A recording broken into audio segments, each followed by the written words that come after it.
ओम गुरु सत्ताय नमः। वेदमूर्ति तपोनिष्ठ पंडित श्री राम शर्मा आचार्य वाङ्मय रामायण की प्रगतिशील प्रेरणाएं। आइए पढ़ते हैं, सुनते हैं और समझने का प्रयास करते हैं। ओम भूर्भुवः स्वः तत्सवितुर्वरेण्यं भर्गो देवस्य धीमहि धियो यो नः प्रचोदयात्। त्वदीयं वस्तु गोविन्द तुभ्यमेव समर्पये। धर्म स्थापना के लिए अनीति के विरुद्ध संघर्ष। अनीति का विरोध करना मानवता का अत्यंत पवित्र कर्तव्य है। इसके बिना नीति का समर्थन हो ही नहीं सकता। नीति का शोषण अनीति के उन्मूलन के साथ अविच्छिन्न रूप से जुड़ा हुआ है।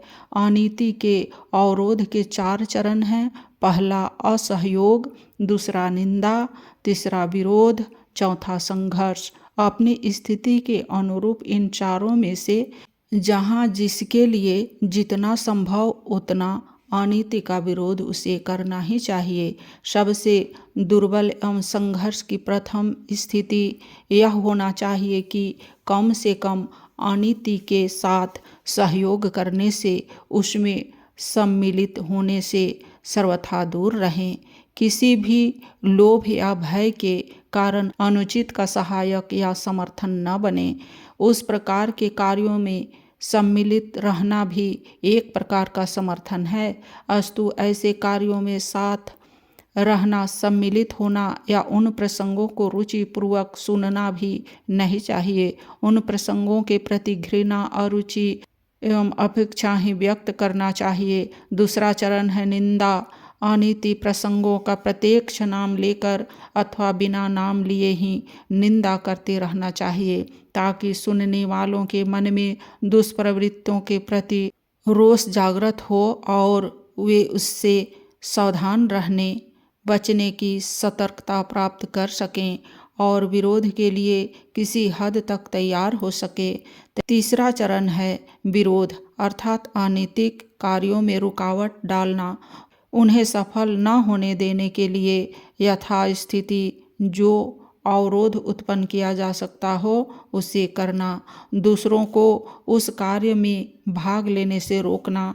चौथा चरण है संघर्ष, अर्थात डट कर मुकाबला करना, अनीतिकर्ताओं से जूझना। इस धर्म युद्ध में आक्रमणकारियों के आघात सहने को जोखिम उठाने के लिए प्रसन्नतापूर्वक तैयार रहना।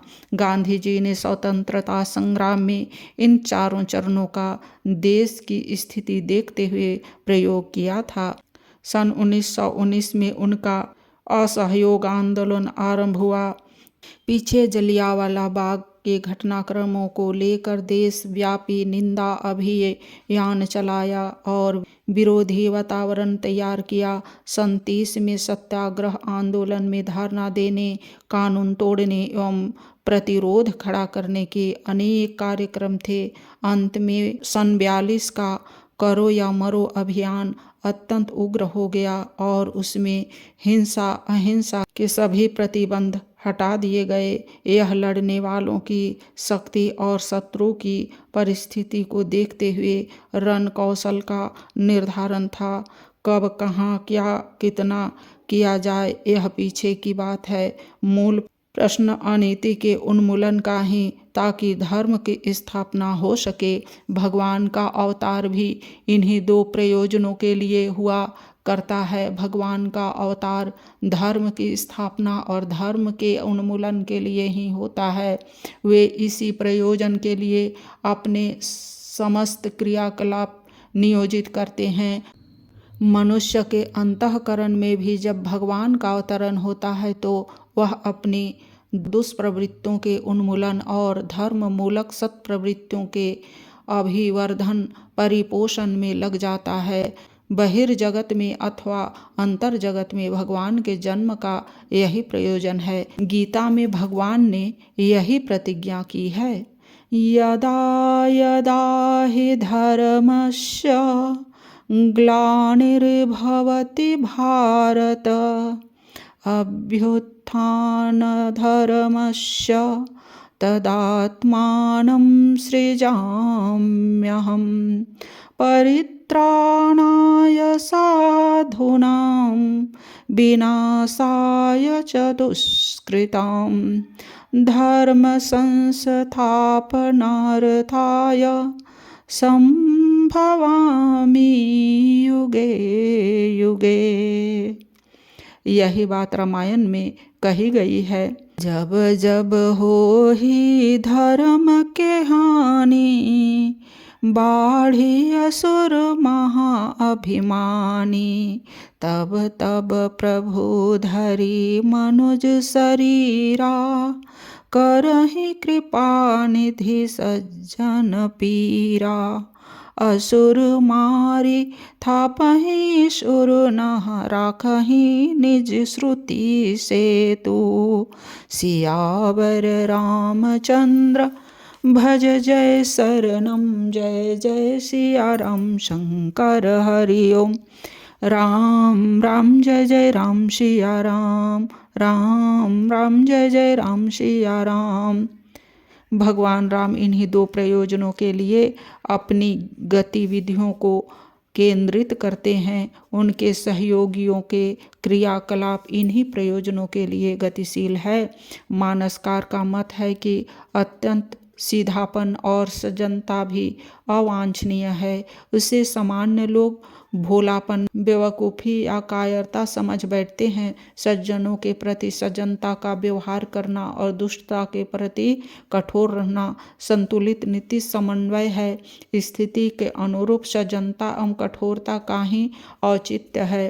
पुनहु लसन कर हम पर रोषु कतहु सुधाई हूँ ते बड़ दोषु टेढ़ जानी शंका सब काहूँ वक्र चंद्र मही ग्रसई नाराहु सियावर रामचंद्र भज जय शरणम जय जय सिया राम शंकर हरि ओम।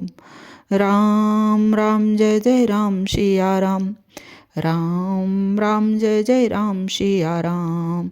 समय के अनुसार मनुष्य को कठोर और मृदुल बनना पड़ता है। नीति निष्ठा में वज्र की तरह कठोर और उदारता करुणा के अवसरों पर फूल की तरह कोमल होना चाहिए। भगवान राम के संबंध में काकभूषुंडी जी ऐसा ही मत प्रकट करते हैं। कुली सहु चाहि कठोर यति कोमल कुसुम ही चाही चीत खगेश राम कर समुझी परई कहो काही सियावर रामचंद्र भज जय शरणम जय जय सिया राम शंकर हरि ओम। राम राम जय जय राम सिया राम राम राम जय जय राम सिया राम। उनकी करुणा और कठोरता की झलक एक साथ ही इस प्रसंग में मिलती है। हड्डियों का ढेर देखकर श्री राम उनका विवरण पूछते हैं। जब यह मालूम होता है कि निशाचरों ने ऋषियों को खा डाला है, यह उन्हीं की हड्डियों का ढेर है, तो राम को आंखों में आंसू आ गए। वे दीन दुर्बल असहायों के आंसू न थे। उन्होंने तत्काल प्रतिकार कर निश्चय किया और हाथ उठा शपथपूर्वक प्रतिज्ञा की कि इस पृथ्वी को असुर विहीन करूँगा। इस संघर्ष के अतिरिक्त उन्होंने ऋषियों के कष्ट निवारण के लिए सहायता की भी व्यवस्था की। धर्म की स्थापना अधर्म के विनाश का यह उभय पक्षीय उपक्रम है। अस्थि समूह देखी रघुराया पूछी मुनि नह लागी अति दाया निशिचर निकर सकल मुनि खाए सुनी रघुबीर नयन जल छाए निशिचर ही निकरऊँ मही भुज उठाई प्रण के नेहा सकल मुनि नह के आश्रम जाई जाई सुख दिन सियावर रामचंद्र भज जय शरणम जय जय सिया राम शंकर हरि ओम। राम राम जय जय राम सिया राम, राम राम जय जय राम सिया राम। लंका अभियान में भी ऐसा ही उदाहरण सामने आता है। समुद्र से रास्ता देने के लिए राम विनती कर रहे हैं, किंतु कुछ फल नहीं निकलता। लक्ष्मण दैव के भरोसे रहने की बात को निरर्थक बताकर कहते हैं कि अब पुरुषार्थ करके समुद्र को सुखाने से काम चलेगा। नाथ दैव कर कवन भरोसा, सुखिया सिंधु करिया मन रोसा। सियावर रामचंद्र भज जय शरणम, जय जय सिया राम शंकर हरि ओम। राम राम जय जय राम सिया राम, राम राम जय जय राम सिया राम।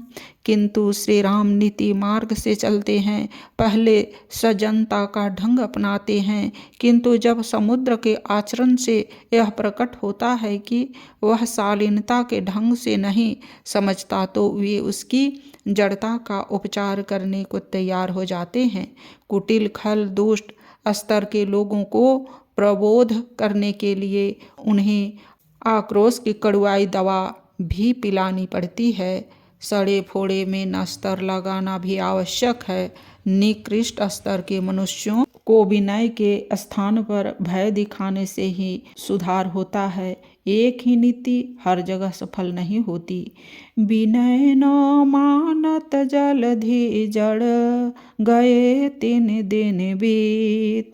बोले राम सकोप तब बिनु भय होई न प्रीति। लक्ष्मण बाण सरासन यानो, सोखहु वारिधि विसीख कृशानो।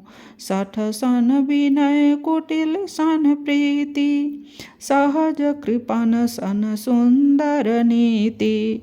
सियावर रामचंद्र भज जय शरणम, जय जय सिया राम शंकर हरि ओम। राम राम जय जय राम सिया राम, राम राम जय जय राम सिया राम। ऐसा ही उदाहरण जयंत को दंडित करने के प्रकरण में मिलता है। जयंत कौवे के रूप में अकारण सीता के पांव में चोंच मारता है। इस आतताई आक्रमण से क्रुद्ध होकर भगवान उसे कर्म फल भुगतान के लिए दंड देने की व्यवस्था करते हैं। सीता चरण चोंच हति भागा, मूढ़ मंदमति कारण कागा। चला रुधिर रघुनायक जाना, सीक धनुष सायक संघाना। निज कृत कर्म जनित फल पायऊँ, सियावर रामचंद्र भज जय शरणम, जय जय सिया राम शंकर हरि ओम। राम राम जय जय राम सिया राम, राम राम जय जय राम सिया राम। जयंत दंड से भयभीत होकर आर्त वचन बोलता है और पश्चाताप करता है, पर इतने पर से पाप क्षमा नहीं हो सकते। पश्चाताप बिना प्रायश्चित के सर्वथा अपूर्ण है। इसलिए पश्चाताप को देखते हुए भगवान थोड़ी रियायत करते हैं और एक आंख हरण करके छोड़ देते हैं। सुनी कृपालयति आरत वाणी, एक नयन करित जा भवानी। सियावर रामचंद्र भज जय शरणम, जय जय सिया राम शंकर हरि ओम। राम राम जय जय राम सिया राम, राम राम जय जय राम सिया राम। दुष्टों को दंड से ही सन्मार्ग पर लाया जा सकता है। मान विनय शिक्षा से उनकी कठोर मनोभूमि प्रभावित नहीं होती। नर पशुओं को भी डंडे के बल पर ही सुधारा जा सकता है। काकभूषुंडी के पूर्व जन्म प्रसंग में शिव जी भी अपराध को क्षमा करने के लिए तैयार नहीं हैं। वे कहते हैं, जौ नहीं दंड करो खल तोरा, भ्रष्ट होई श्रुति मार्ग मोरा। सियावर रामचंद्र भज जय शरणम, जय जय सिया राम शंकर हरि ओम। राम राम जय जय राम सिया राम, राम राम जय जय राम सिया राम। श्री राम बालकपन से ही अनीति उन्मूलन में लग गए।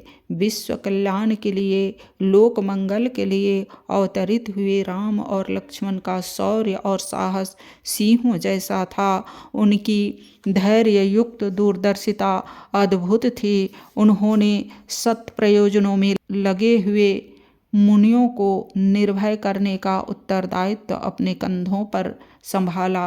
विश्वामित्र जी के साथ असुरों से यज्ञ की रक्षा करने वे निकल पड़े। पुरुष सिंह दऊ वीर हर से चले, मुनि भय हरन कृपा सिंधु मति धीर, अखिल विश्व कारण करन।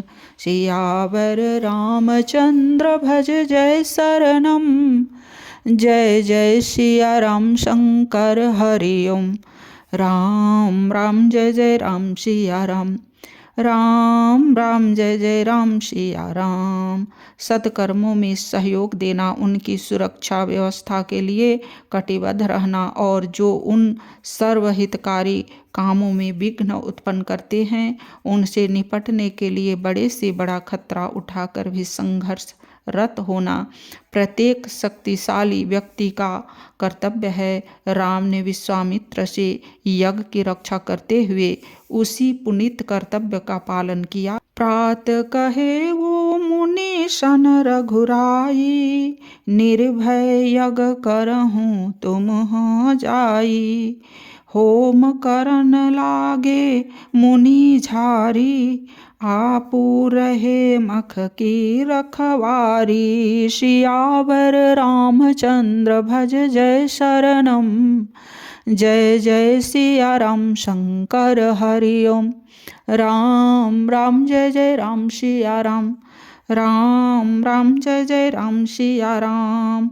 रामायण में निशिचर, असुर आदि शब्द दुष्ट दुराचारी मनुष्यों के अर्थ में प्रयुक्त हुए हैं। ऐसे लोग न केवल क्रूर आक्रमण करते हैं वरन मीठे व्यवहार के जाल में फंसाकर चिड़ी मार का, मच्छी मार का कपट व्यवहार भी करते हैं।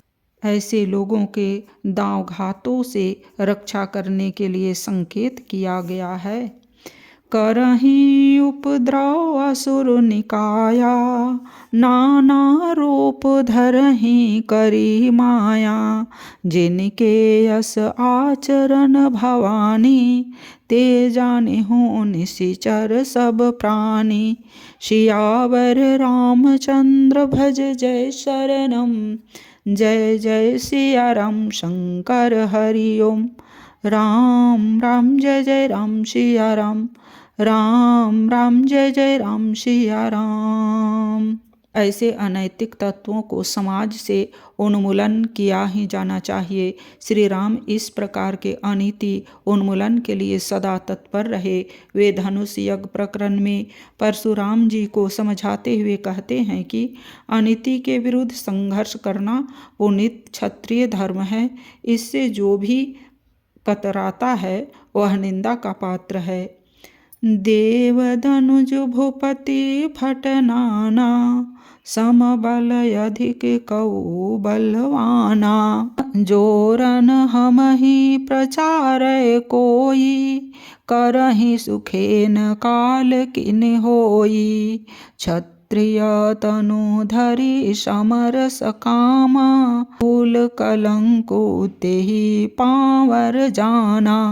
सियावर रामचंद्र भज जय शरणम, जय जय सिया राम शंकर हरि ओम। राम राम जय जय राम सिया राम, राम राम जय जय राम सिया राम। आज के वीडियो में इतना ही। लाइक, सब्सक्राइब और शेयर करें। धन्यवाद। ओम शांति।